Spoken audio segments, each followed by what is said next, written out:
we're off. Yeah, as I was saying, we I just had to learn as much as I could about crypto in the very beginning, and then you have to take all that knowledge and then transfer the NFT space, and then it's so much to learn with NFTs, and I kind of just had this blessed sort of lead in to be able to put this project together. So like I understood what a DAO was. I understood what NFTs were. I there's all that, and then the technical side. I'm lucky to have some awesome people around me. But yeah, like you said, I had to start learning a little bit about what's happening with Unreal and Photoshop and fucking everything. Yeah, no. I'm so amazed by the artists and devs everywhere, but especially that we have. I mean, our artists are motion graphics artists. I know you know that type of talent because I've seen some of the mocap stuff you were doing. But these guys are devs themselves. They're not just artists. They're programmers. They're all like they're writing in C++ and scripting and fucking. They're doing all this crazy shit. It's like this blend of like a awesome computer coder nerd and a freakishly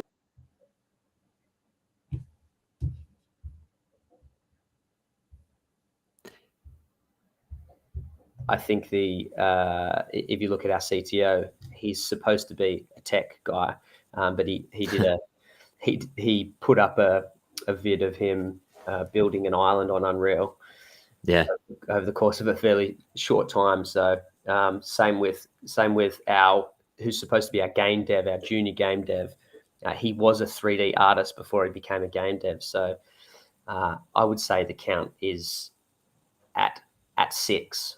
That's a fucking studio. That's a studio. Yeah, totally. We're Studio Gyris, so it just kind of came out of nowhere, and pre revenue as well. It's well, pre revenue. That's true.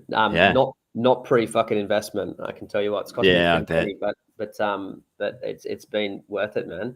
It could fall on its ass tomorrow, and I would still be happy. That's awesome. I really don't think it will at all, but it could. Let me do a bit of an intro because sure, I've gone live on live stream, going out through YouTube and bloody LinkedIn because I know there's people there that are keen to learn more about Gyris.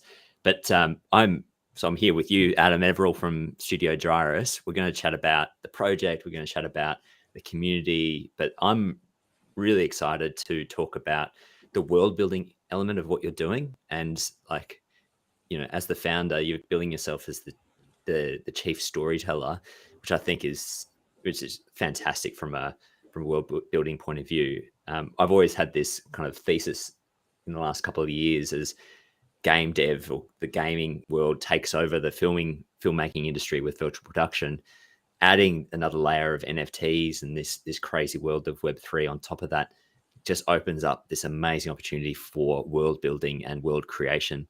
I think what you're doing so far with Gyris, and then you've got your mint coming up very shortly, which I'm sure you're preparing for and having many sleepless nights over.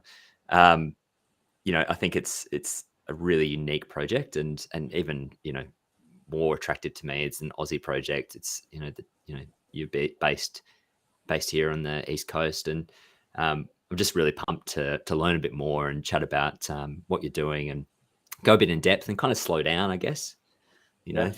Everything's about the hype cycle and trying to, answer those questions of when mint, when free, when sell out. But I think this is so much more than just the launch. So let's take our time and go in depth. And I've got a couple of people joining on the Twitter Spaces stream. Let's get some responses in there. Let's get some shout outs and tweets. So I'll try and manage the background stuff as we chat, but let's not let that get in the way of the conversation. No pressure from me. Just keep it rolling. Keep it rolling. Easy. You're in the middle of a flood now, aren't you? We are, yeah. My son is home. I just had to have it. It was funny because I was chatting to Saba, who's our blockchain dev, who's getting the mint going and ready. And I was like, I kept getting rugged, and I was like, fuck. And I walked into my son's room. He's not at school because of the flooding. And I'm like, dude, no Fortnite. I need it all. I need the internet. He's just like he's in there on his day off playing Fortnite. What a little legend. So he had to hop off. It's flooding, but yeah, everything's going well, man. As you said, there's kind of been not sleepless nights, but I've barely been sleeping for a bloody long time now, to be honest. But when it used to be really debilitating, there's been a couple of periods. There's one particular period actually when at the end of last year where I was in a lot of trouble with burnout and not sleeping at all, just putting everything into it. This time around, it's like really not sleeping enough, but so pumped that like it just doesn't matter. As soon as I get a little bit of a wake up, I try to go back to sleep, but my mind's like, what have I got to do? So it's and you've got the whole Beautiful Mind board on the back there. You know, I'm waiting for the strings and the drawings and the linkages to show up there. There is in a different way. You can't quite see, but there's little notes and stuff that says this interactive here, this goes to here, this is intercut with these scenes. So there's sort of at one stage there's this like constant kind of intercutting with other scenes. So that's so not as psycho as it should be. The script is even bigger now. It's fucking huge. Yeah. Well, let's jump into the project itself. So cool. When did it take me to the origins? When did it kick off? And like what's been the progress so far? Just before that, I have to apologize because throughout this, you notice I'm croaky and I'm sick. I'm going to be doing these ones, right in people's ears. So that's right. Do your best, man. Do your best. So it started, man, it's like the Forrest Gump story. It started at the beginning of my life, to be honest.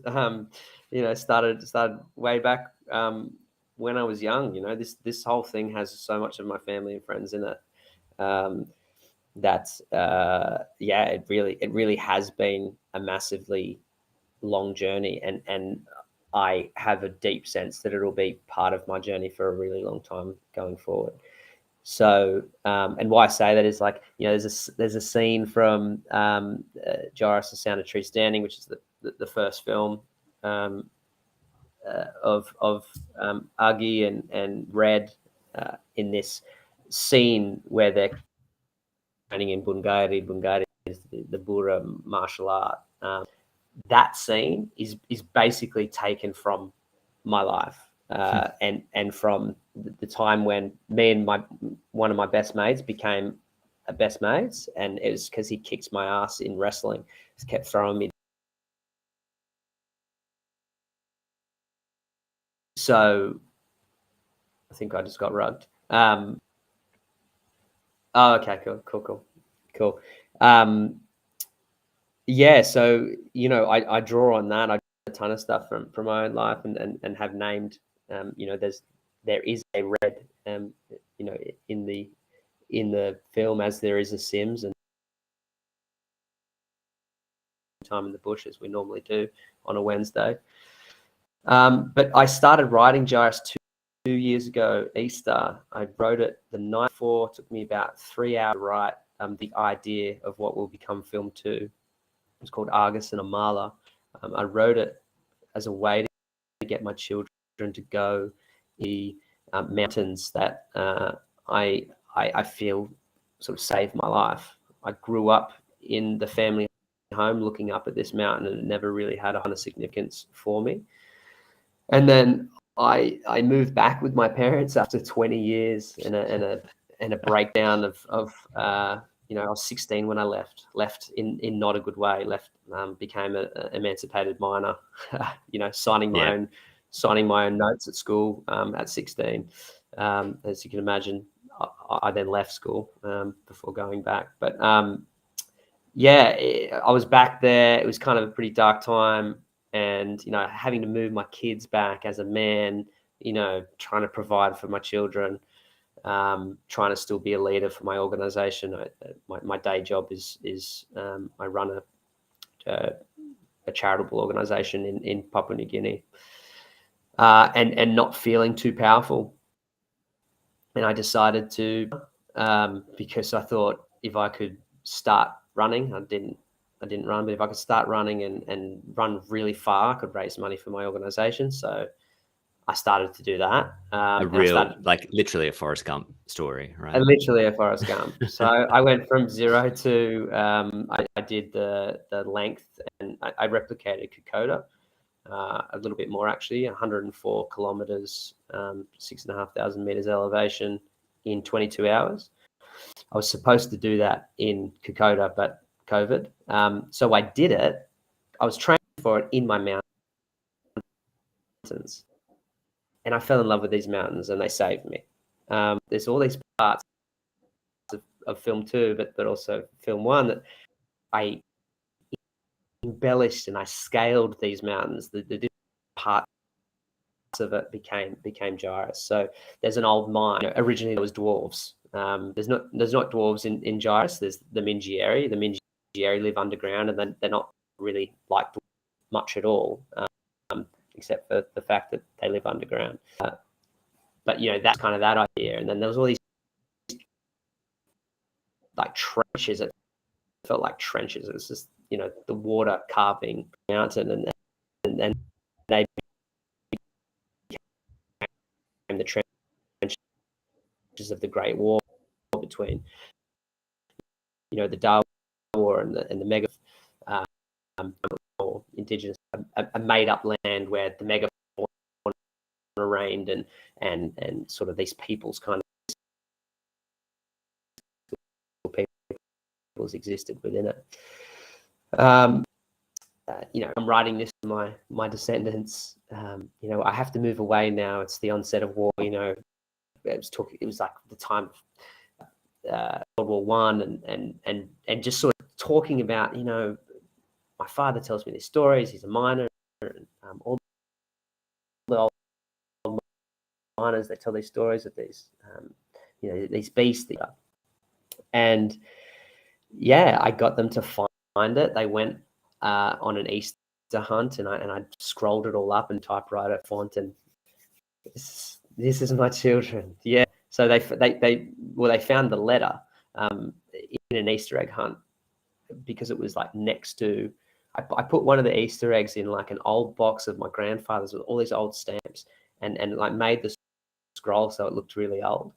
And I was like, and it was so perfect. I wish I could have filmed it, because my son's up there. We're crawling through the attic. We're like Easter egg hunt at the attic, and he's crawling through. And I'm like, any more?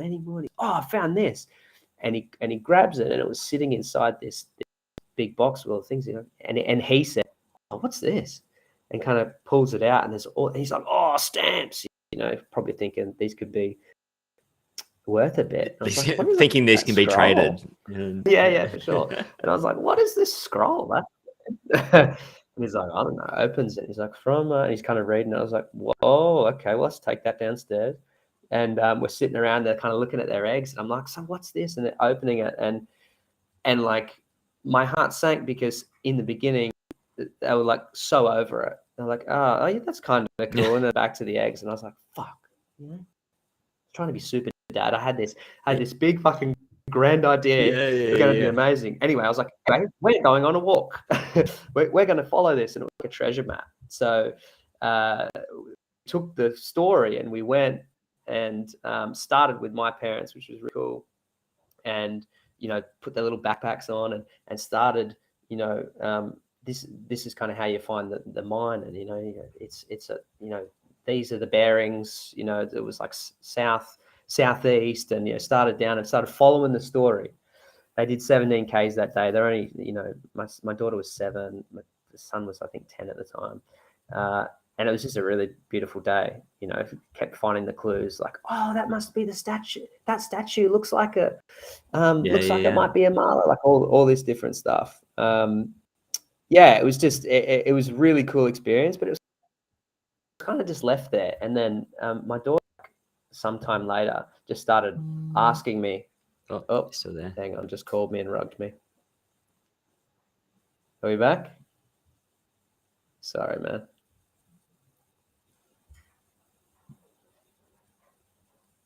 The water's come up on the sorry, cell man, tower. I just got called. Oh, right. 1 second.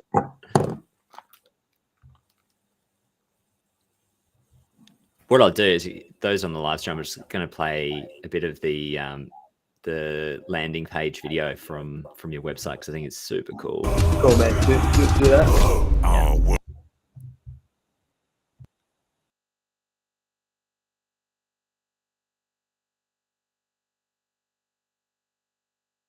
World is born.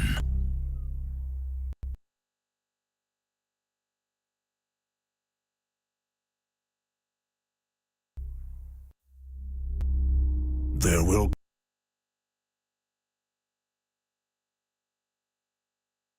come a time when a world of our making becomes so real, it cannot be divorced from our own. No longer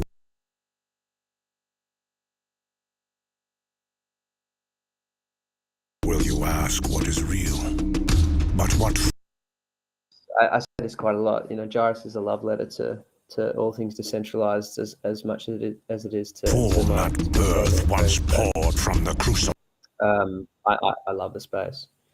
But yeah, so we wandered around and my daughter asking me questions, and I kept just making shit up at bed. It's like that classic shit. It's like just stories just coming, just built made on, up from yeah.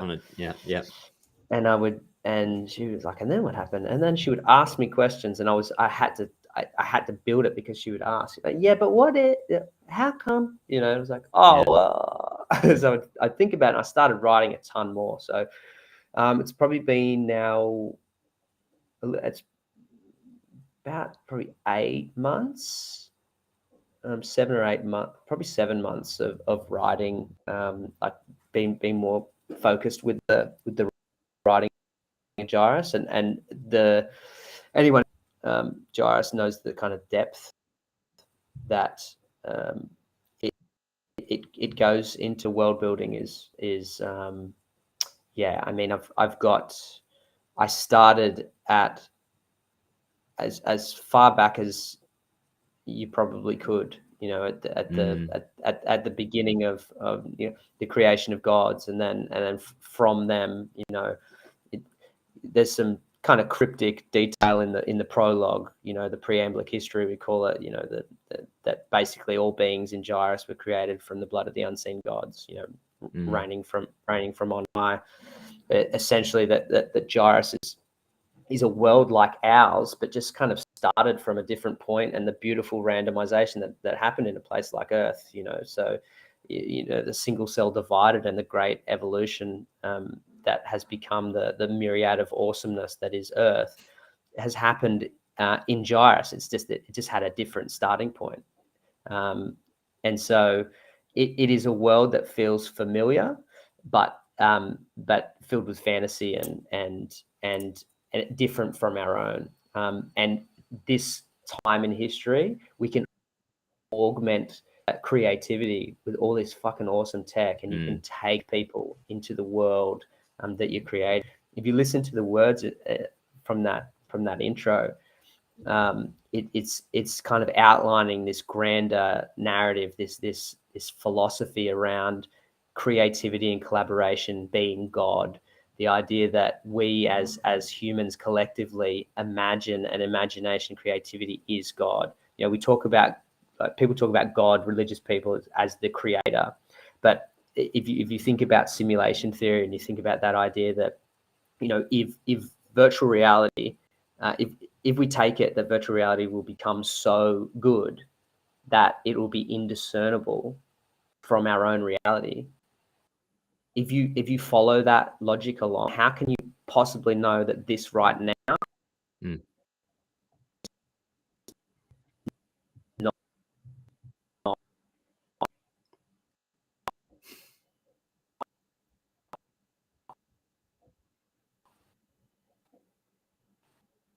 a created form of reality? And so, as if there's a man up in the well, we personify it because it helps us understand it, you know, because it puts us in a yeah. But you know, if we get to that place, then you're sitting, you know, and however many years, well, then you're gonna have to track backwards to say, well, what is this? And I think the beauty of that is that is what we're doing. You know, where as a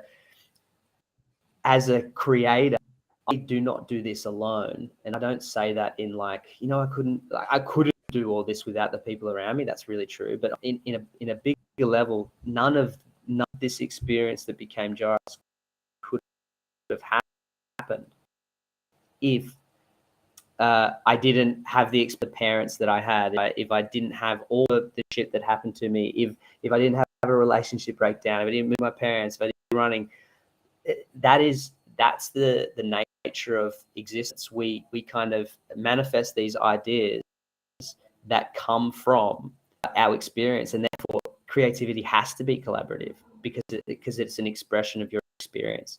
So that's kind of how I feel about creativity, and whole kind of grander narrative. I think sits so fucking beautifully with like decentralized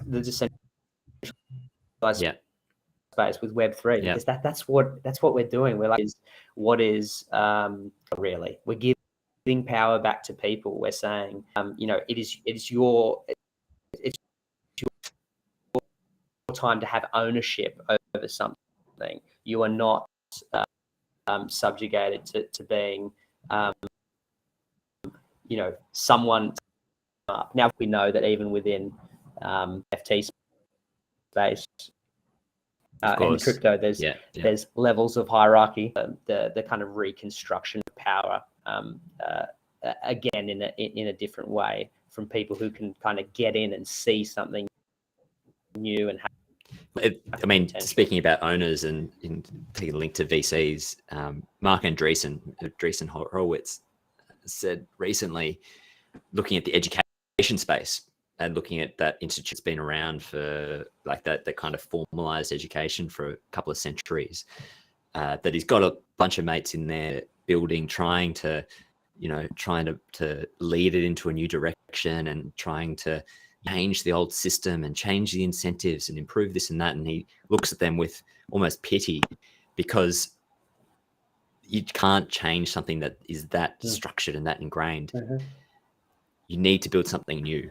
And Web3 gives us the tools to do that. It's taking what is, you know, a fundamental driver of our society, which is finance, essentially, at its core, and freeing it up to give people like yourself, give people who are building all the great DeFi tools, you know, even the degens as well, you know, that kind of is creating this whole new structure of society that I think will come back. It's the pendulum will swing back the other way and infuse our more everyday world with, you know, some of these tools and also philosophies.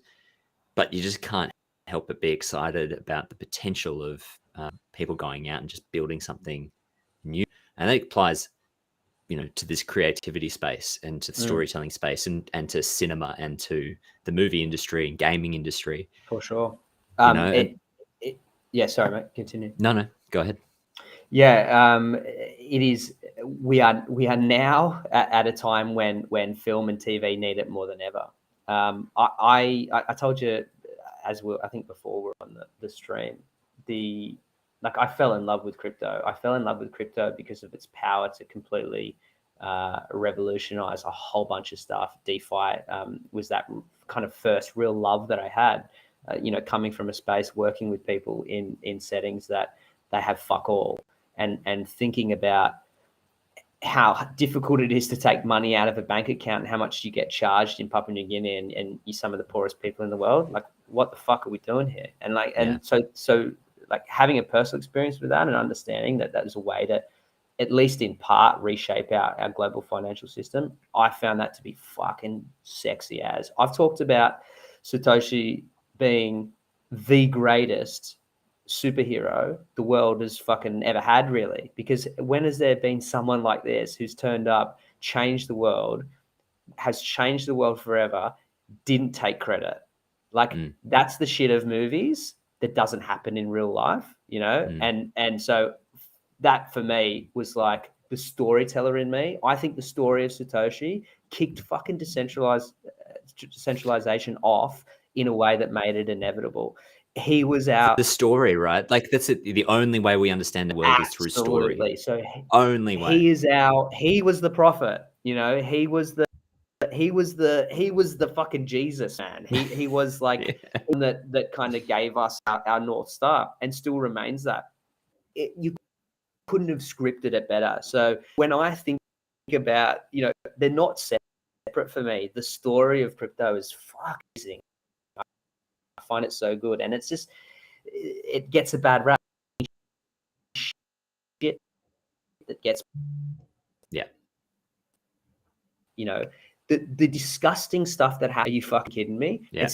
It's just like it's been clipped, so you don't have to look straight at it. But if you take a moment and you learn about the global financial crisis and what's happened since and what's happening to your money now, the dirtiest stuff is out there. It's not your shitty rug pulls. It's, you know, it's the fucking trillions. And in a way, like we're benefiting from that, you know, that dirt in a way, you know, like we get this glossy interaction. You know, our experience with that world is through the cipher of the institutions that, you know, present us with the tools to interact. But the way that it kind of gets to that point is mired with like, you know, really, really scummy. Yeah. But, you know, we don't think, particularly in Australia and particularly in, you know, societies like ours where, you know, we are so second, third, fourth degree removed from reality of it. And we can enjoy this, you know, quite almost ignorant lifestyle. I guess crypto, through its transparency, you know, to a point, but through its transparency, we can actually see this stuff play out in real life. We can see human nature transparently, and you know, it is the reality. It's the of how we interact. So hopefully it might, and you know, I guess this is why I'm on board for. Through that, we learn a lot more about ourselves and can build something that is more egalitarian, more decentralized, more empowering for more people around the world. It's pretty simple. People will be able to hold on to more of their money, and that is at a selfish level. And you should be selfish, especially if you have a family. You got to feed them. So at that level, it's a beautiful. It's kind of a win-win. It's better for the world, and it's better for you as an individual. But on the kind of film side of things and creativity side of things, you know, we're now seeing.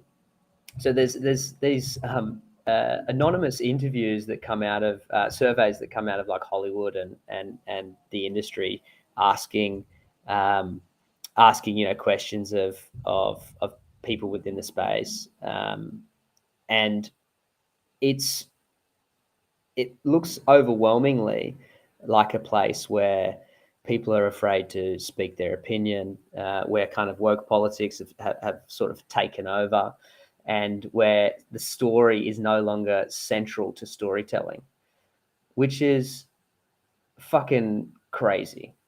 Because good story has always been the way to bring people together, to bridge the divide between, you know, rich and poor, between races. It's good film, it's good storytelling. It's been the story that you tell when you sit around the fucking campfire. It has always been that. Stories are everything. Stories have always been what makes us human.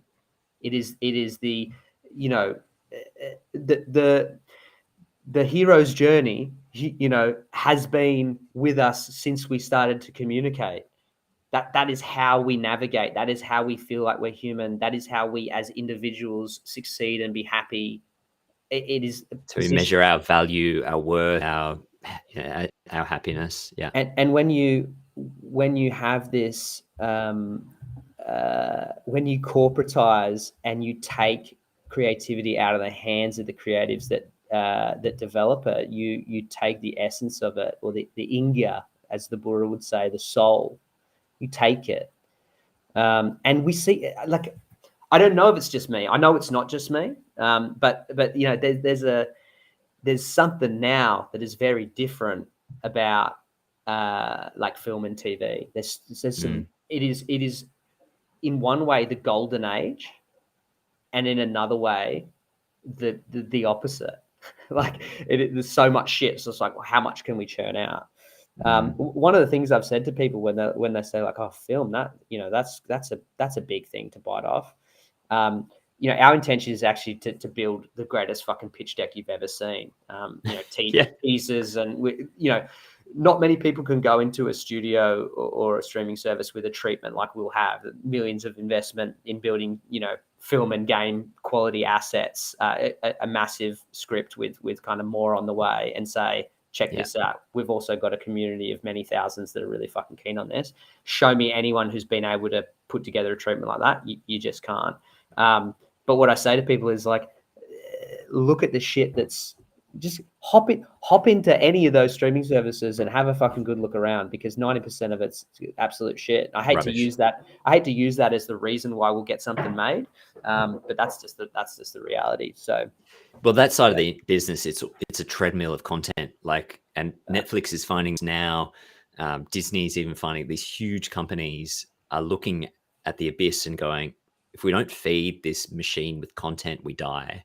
And that's the model that they've found themselves in, where what you're talking about is building a robust, resilient world that can have many offshoots. You know, it can be a linear narrative film.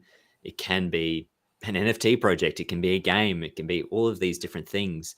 But what is at its core is this world and the community that you're building around the mythology of it. And those stories are like the anchors of our society. It is like the Marvel Cinematic Universe. It is the Shakespearean kind of anthology, the classical Greek theater. When those narratives, that mythology embeds itself in our imaginations, it lives forever. Whereas if you're pumping out content, it's just a pithy little story that, you know, is like a rom-com, or, you know, not anything wrong with entertainment, but it doesn't have that depth that I get from Gyro. And that's why I think, you know, it's such an interesting project for me. A lot of the language that you're using and some of the mythology seems to be really steeped in or embedded in that kind of First Nations culture as well. How much of that is part of the world building and your experience? Can you talk a bit more about that? Yeah, look, the language is a combination of the language is structured around Tokpisin, which is like Papua New Guinean. Tokpisin is actually is like Pidgin English, so it is. Ours sounds less English than Tokpisin. I've just taken when I've taken the language and how it structures its sentences to help me create something that feels different to English, and not just. There's something that happens when you. Sorry, my son's just clanging his cereal over there. That's probably what you can. He goes, "Oh yeah." Sorry. So the structure of the language is having that as the framework kind of helps it sound more authentic, I think. So certain things are said in different orders than English would be. So yeah, sometimes when you get conlands, like constructed languages, it's just you come up with a bunch of words and then speak as you would with English. Sorry, I'm getting something really weird in my ears. Are we cool? We're good? You're muted, so I'm going to assume yes. Yeah, so like Toya Umi, Adam is like, my name is Adam. That's kind of like Nemblomi, Adam. It's like this. It's a structuring thing, and then we use some indigenous Australian languages as a bit of an influence, and we use some there's a Central African Igbo. We use some Igbo as a reference, but a lot of it's made up.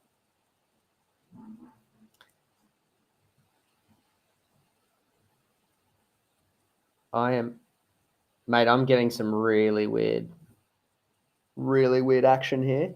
1 second.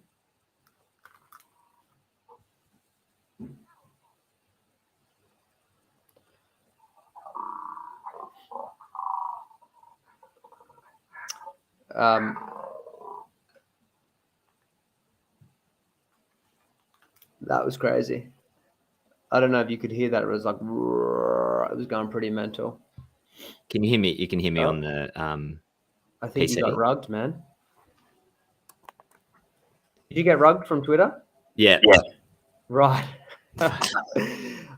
Dude, your voice was like, I don't know if you could hear that through the, I don't know what was going on, but we can keep it rolling here. 1 sec.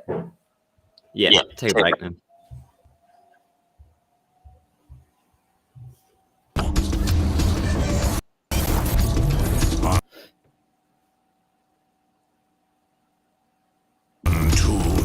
Fire.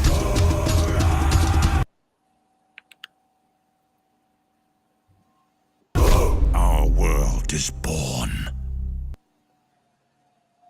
Boo-row! That means let's fucking go. Bura, pretty much. Doesn't actually, but it has the same. There will come a time when a world of our making becomes so real, it cannot be divorced from our own. No longer will you ask what is real, but what form at birth once poured from the crucible.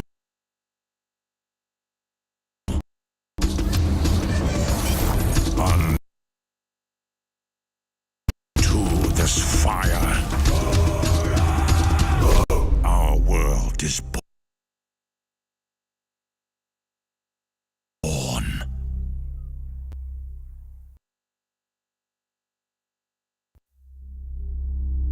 There will come a time when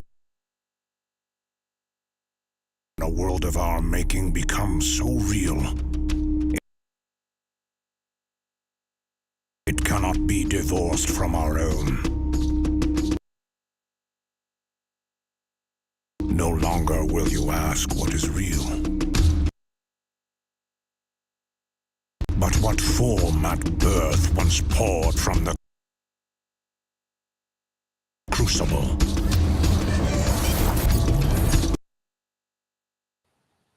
Unto this.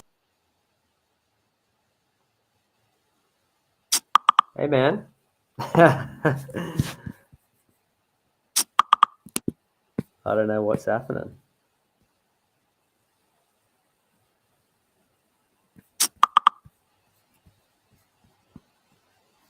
Okay.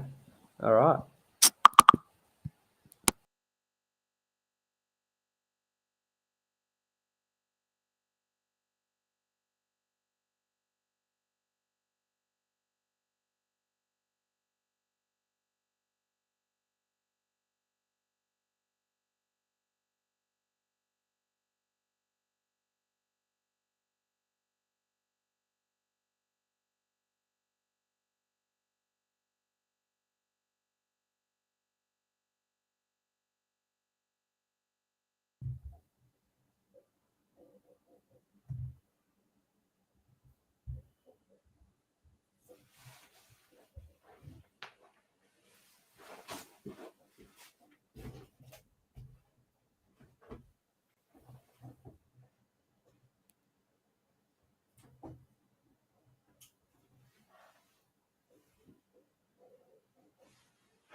Hey, dude.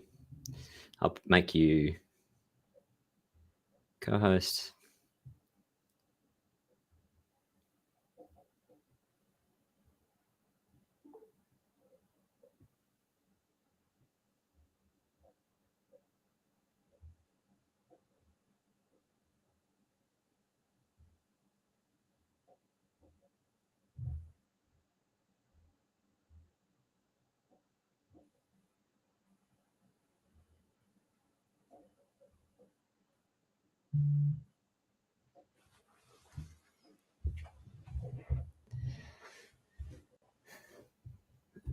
We're back on. I've got no idea. Twitter. I don't think it was me this time. No, I don't think. I think it was Twitter dropped out. Some weird thing with the voice. The voice manipulator. Yeah, it went. It was like it was fully demonic. It's the demons of Gyris. Gyris. Yeah, like Jaya and Iris. Jaya, yeah. Iris. Yeah. Cool. Again, it's the. Hey, buddy. Where are you going? Come in for a sec. Come say hello. Hey, man. Hey, Noah. How you doing? He can't hear. All right. Have a good time. Don't kill anyone or get anyone pregnant. You're talking about Fortnite or you're talking about the real world? You're not sure about the last one? See ya. Cheeky prick. He's a legend, man. Such a good kid.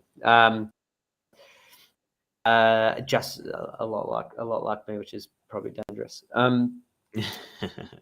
Yeah. Yes. Sorry, man. I don't know where we were actually, but no, we're talking about language and its origins. Yeah. So I was just taking the structure of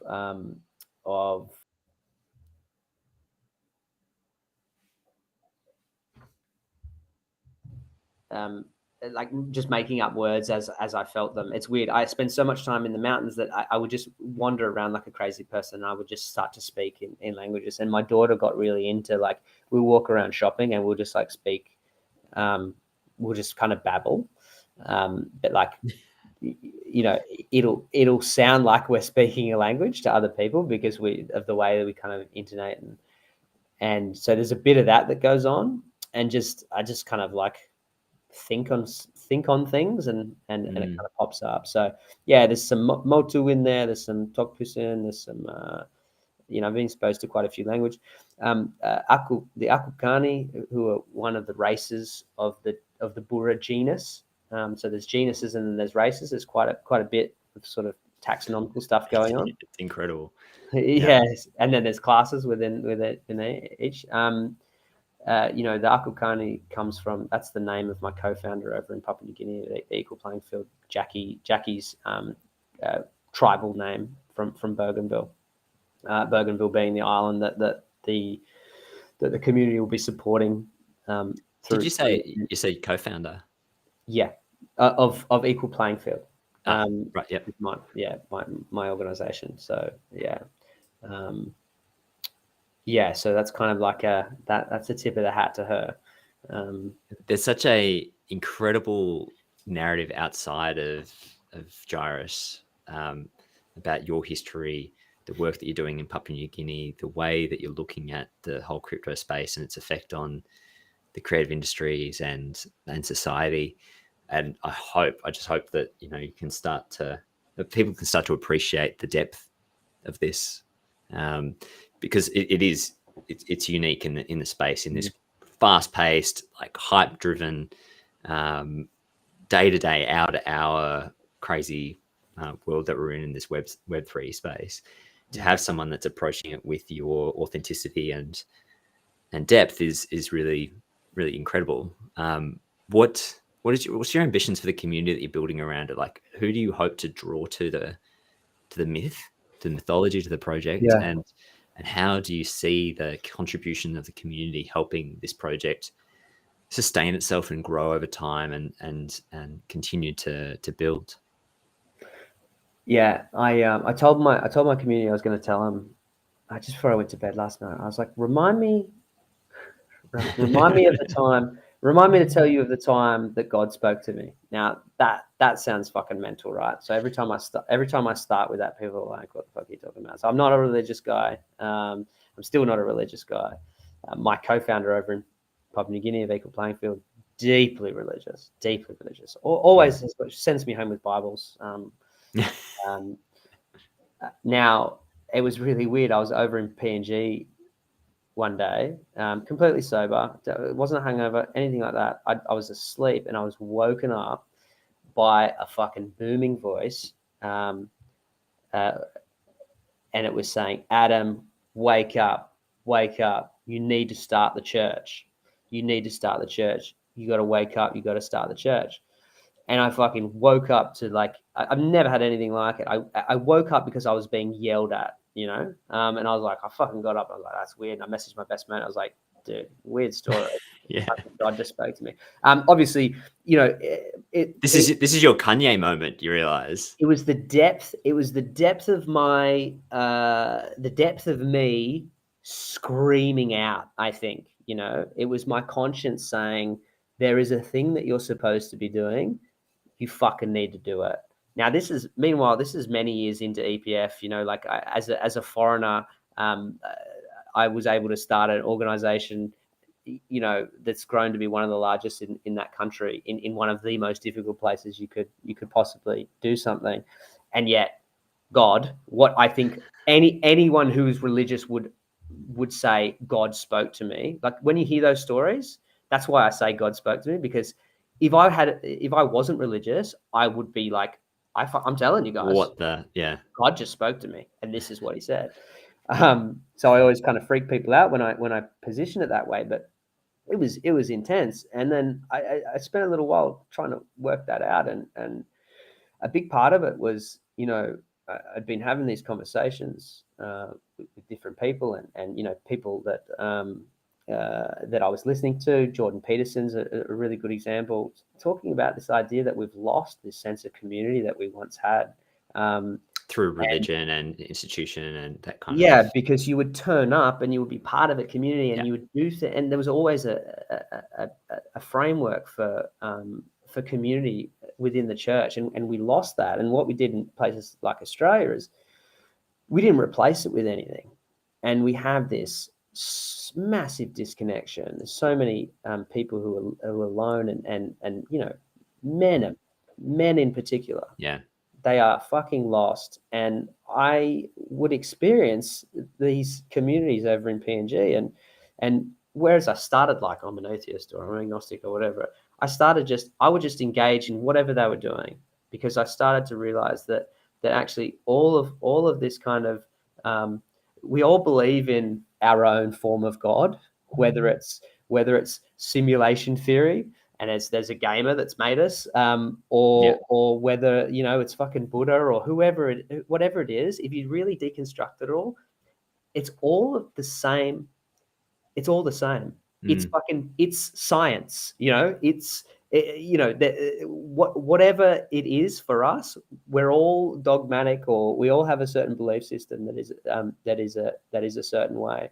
But we've lost. We kind of, when everyone was like, hang on a second, Jesus couldn't have done that. Well, He rose from the dead. That's not. They took the Bible as something literal, and when they did that, and they thought, oh, we've grown past that. That was for idiots. They missed it all. The point of religious texts are to be a guidance for humanity, for the societies that look at it. So I felt that there was a real need not to create a religion. That's not what I'm here to do, but to create a space for people to come together and grow together and be good, and through story talk about morality. Use creativity and story to make people feel good and lift them up and build community. There's an incredible thing that happens when we connect with a character, with the emotions, with the imaginative world, in that we actually biochemically stand in their shoes and we become them, and it's hardwired into our brain to that mirror phenomenon is is biochemical. It's literally how we learn and grow and connect as human beings. And religion has grown to a point, or it's been used over the years to bring people together, and it's also been used to separate people and to drive them apart. And I think that's where we're at now. Is this we're left with the remnants of the bad side of religion, or the things that have turned people off, but we haven't actually replaced it with anything except for these kind of fleeting moments where we're inspired by a particular movement or a story or even a show that kind of really hooks us in. And I think that's okay, because there is so much potential in that, throwing everything up in the air and seeing what comes together. But I think we need to understand what the fundamental mechanism is that builds society, that builds us together. And creatives have that innate ability to do that.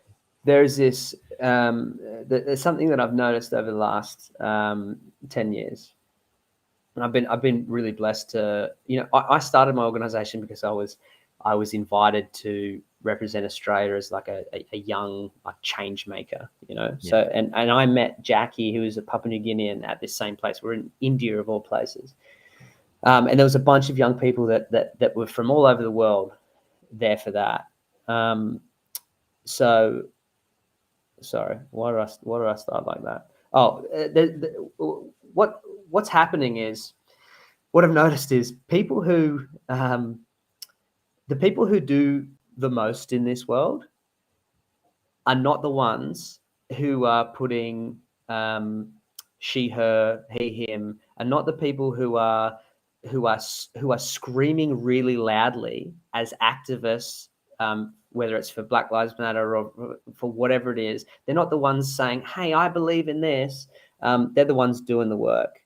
And what you find is my sense is that people who are spending a lot of time being really vocal and tribal and angry and finding ways to divide themselves are doing that because there's a sense of community in that.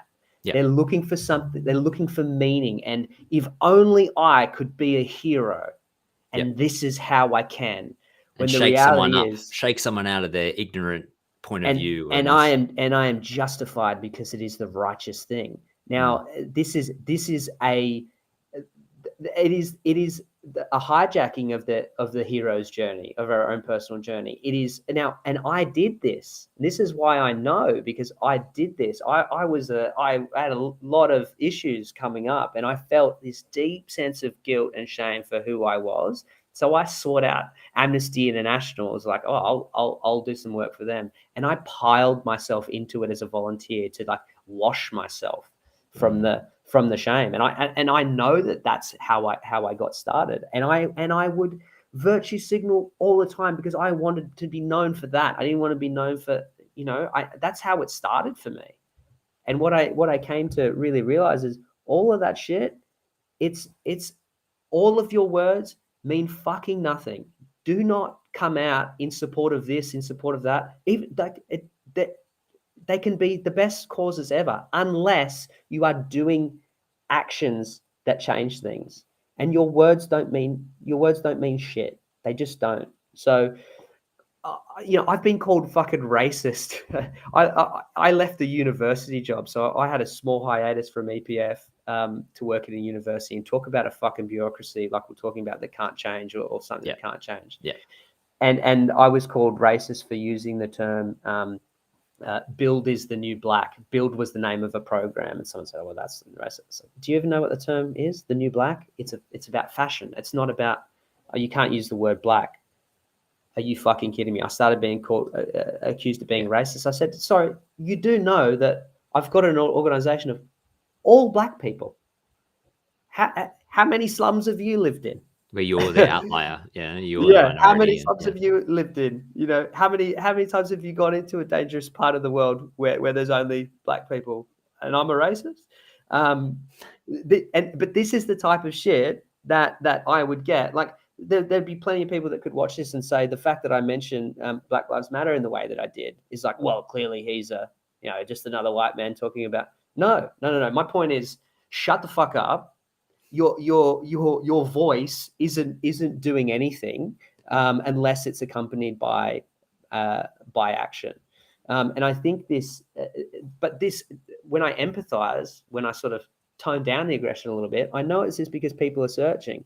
Now, you can see these same people searching in Discord. You've seen the same people searching in Discord in NFT groups. And why I started to fall in love with NFT groups is because when I hopped into NFTs, like figuring out what this was all about, I thought it was just another investment, right? And I jumped into these places where it seemed like there was genuine relationships being formed online. Never thought that was really possible. And I thought, okay, hang on a second. Where I don't want to be involved. In fact, the organisation, our EPF Australia, we've got two, is working diligently to reduce the harm of social media, to look at technology and its harms on young people and see how we can mitigate that. I'm actively working in a space that is looking at technology and the dangers of it. So moving into the space of online communities and talking about building a metaverse is a place that I take that really fucking seriously. But I started to challenge my assumptions around the possibility that online spaces could be places where you could genuinely help people and have a community where you could support each other and form real life relationships. Now, we already have. I formed those in my early groups, and that made me believe that actually you can do this. One of them became a mod for Gyris. Other people, I know them by name. We know real by name. And I know them by face, and I hired people in the same way, and it's the same within our community. There's people that having hard days. You can communicate about it. We are not going to reverse time when it comes to technology. The metaverse is not going back in the bottle. The living life online and digitally is not going back in the bottle. All these things are happening. So how can you take the good of Web3 of all this great shit? How can you take the good and form an idea in a world that celebrates that and is a beacon to others? Like, this is what it should be like. So everything we do, from a project side and a story side, I'm always thinking about that. How can we always stay in integrity? Everything we do, so that so that we can kind of be that. We can hopefully be an inspiration for what's possible. We aren't the biggest in terms of our numbers, but our community is really fucking awesome. And I have such strong faith that organic growth will continue. I can tell you right now that the biggest eyes in the space are firmly on us, including a solid 2.5 hour conversation with some of the biggest investors in the space, showing real interest in what we're trying to do. People are genuinely, anytime I have the benefit of sitting in front of someone, even if it's a short meeting, that ends up being really long, and people who understand the space are jazzed about trying to do it well, trying to do it differently, and actually create a space where people from the outside want to come in. And that requires, that's why one of the first things I did was set up a company. It was in September last year. So we're going to do this fucking legit. You will know who I am, who we are, and then we're not taking a cut as individuals. The project money will go to the company, and then it will be used to deliver upon what you invested in, just like a real business. Funnily enough, a real business. Yeah. It's not that hard, guys.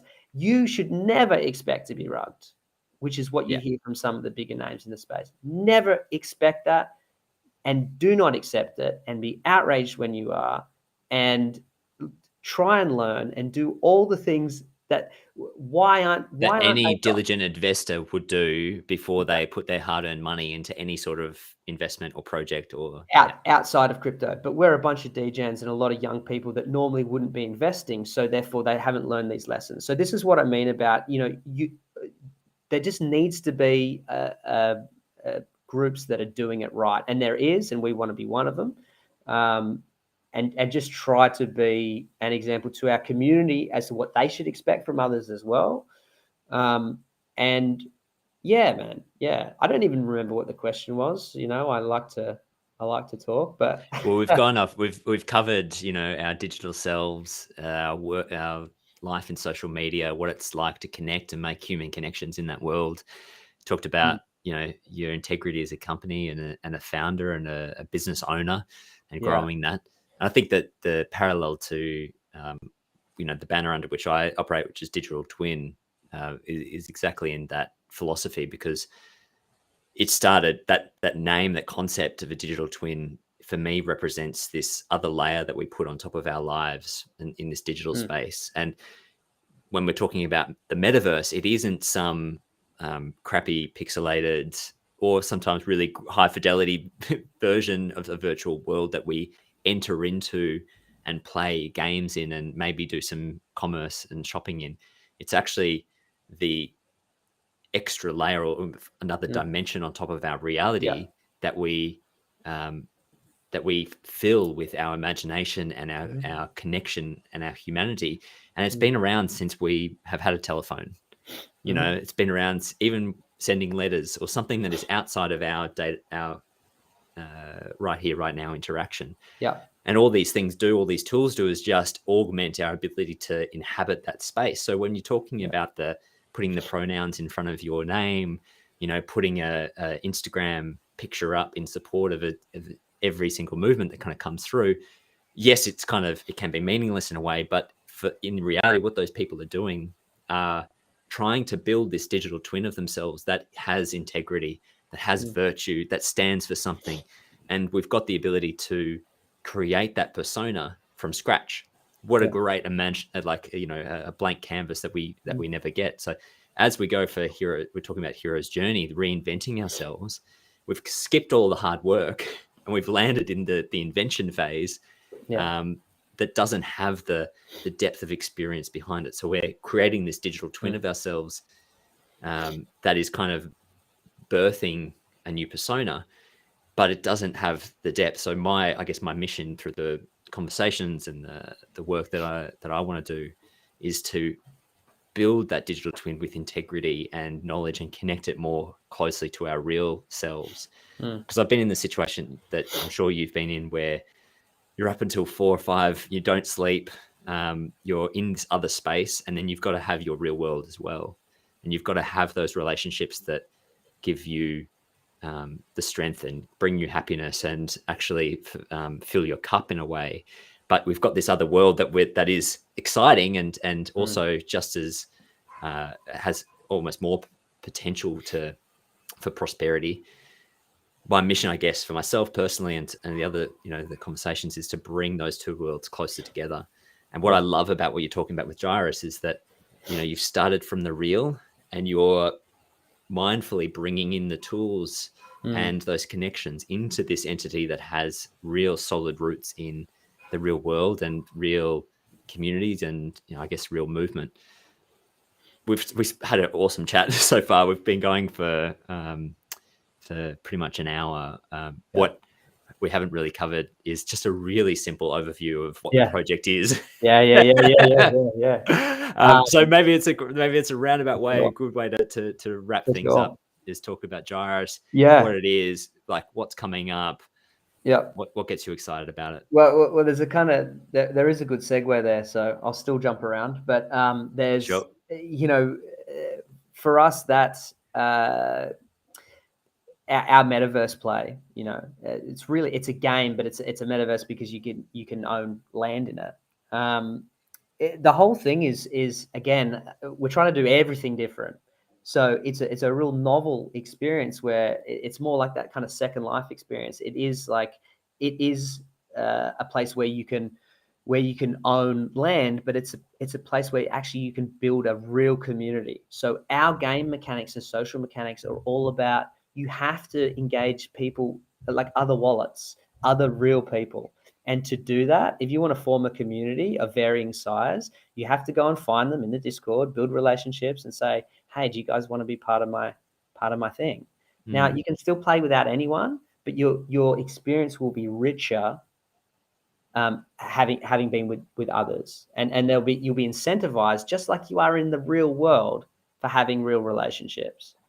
And the reason why it's set up that way is as an antidote to what has become humanity, which is more and more insular, less and less people. None of the church. Again, this is why I was bringing up the church stuff. It's like trying to bring community back to people.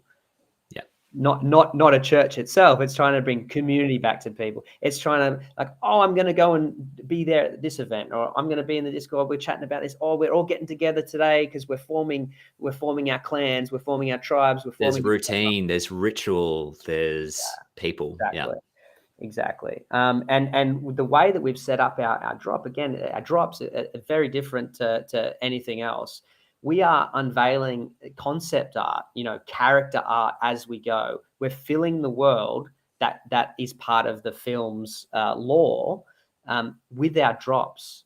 So in this way, the community is funding the ideas, because as they buy the new mints, they're allowing us to do the next things. Now, we funded all the front part of the roadmap, but so what this means is it's not an increase in supply. It's not like now we're going to have babies. What the fuck is going on? Honestly, what is going on, guys? You're all just agreeing to go around the merry-go-round and try and sell, at the top or whatever it is. But it's like, okay, you got the Bura, now you got the Mar, and then you got the Minjier and the Dawa. These are all extremely different character sets that fit within the script. So what Gyris is it is a narrative-driven world, really immersive experience. It's built around story. We think the deepest lore anywhere on any chain. I'd love challenges to that. And it is initially we're doing our first drop in really a day's time, to day and a half's time, pre-sale, and then 2 days public, where we've got drop one, which is 2,735, and then that's the same with the other Genesis characters. That'll be rolled out over the next sort of 3.5 months, as well as there's snapshots and then airdrops of our companions. So we've got all of these animalia, we call them. They're based on megafauna, mostly Australian megafauna. Really fucking cool shit. So, an Og is like a dog for the Bura, but they're the size of a bear, and they ride them into battle. So you'll have all these different kind of variations on your Ogs. You'll get them for free. One of our game devs is already working on the mounting mechanics and companion mechanics. So when you're in the metaverse, you'll be walking around with your 3D avatar, and you'll be able to hop on. So right now, what you're getting is a 2D avatar, but you'll get a 3D avatar for it.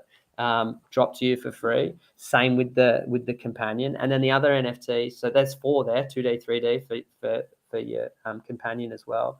And then you get the NFT of your land. So so that's all the kind of the gaming stuff. But in the meantime, where we think we've been really clever is, I built this story, and that's where the kind of the hard world building of the metaverse has come. You exist inside Gyris, not necessarily at the time of the story. You're not going to walk around and see Argus or Dejalu. You're going to see people who look like them. You're just living in that world.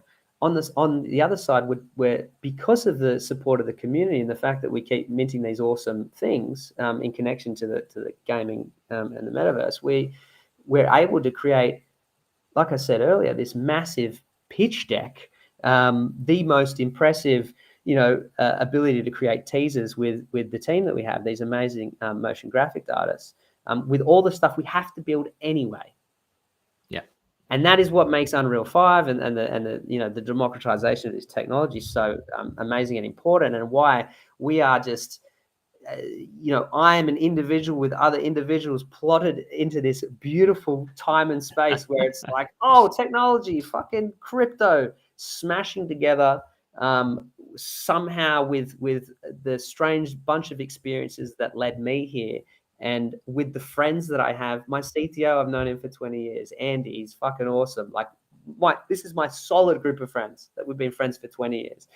Charkin, same again. Those guys were each other's best men at their weddings. I was He reminded me the other day, I was the MC of Andy's wedding. These are two of my the weirdness of all this is fucking, it's perfectly aligned. So we want to build a game like no one's ever seen. We want to give value that people have not seen. I think we do that because of the way that we're set up as a company, that we don't have people taking cuts other than their salaries, and those people will work to deliver some awesome shit. The more successful we are, the bigger and the more that we can develop. So the initial roadmap is really just a fraction of what I intend to do.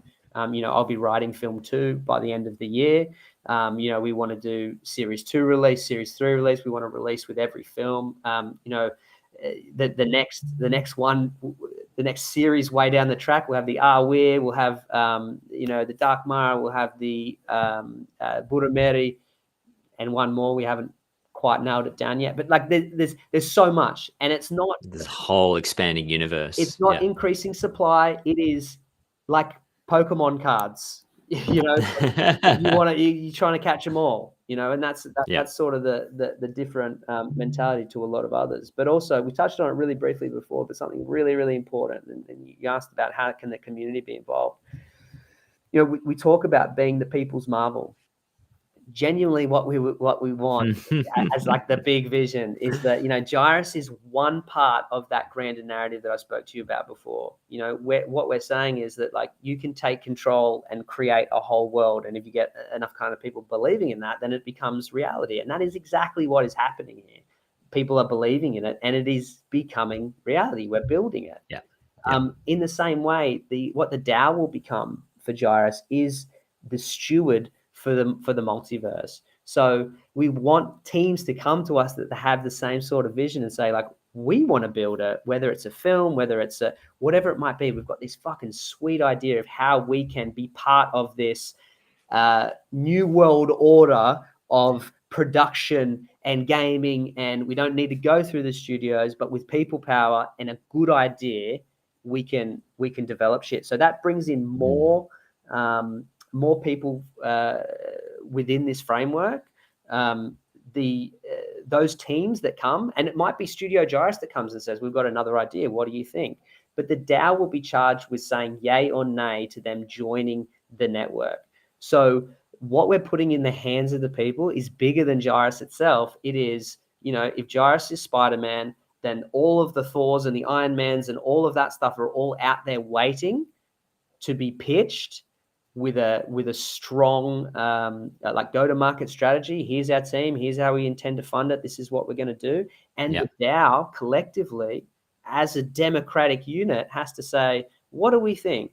Does this meet our values, or is this just another NFT flip fucking cat riding a skateboard? Like how does that? Does it do all the things that we've tried to build up as an example? And if it doesn't, well, then it belongs somewhere else, and that's okay. We're trying to build something else. So, these are all massive long-term visions. The game is a multi-year project where we're going to be releasing mini games on the lead up. Now, again, been super clever with this because the mini games that we've stuck in. And they're not all even on the roadmap yet, but they're all about developing the social and the gaming mechanics that'll be in the final release. So when you've got usually a game is like they'll release after however many years of production they've been funded. They don't have investors like us to be beholden to. And instead of just churning out bullshit, well, how about we churn out not just mini games for any reason? How about we push out mini games that are going to become part of the final release? That's when we'll start our play to earn incentivization, like in-game rewards.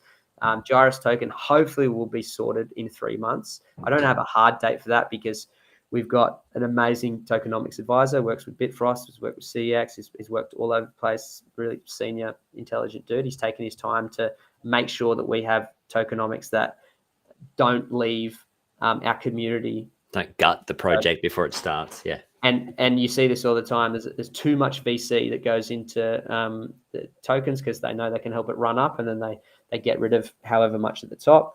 So that has to be really cleverly done, and I'm not an expert in that.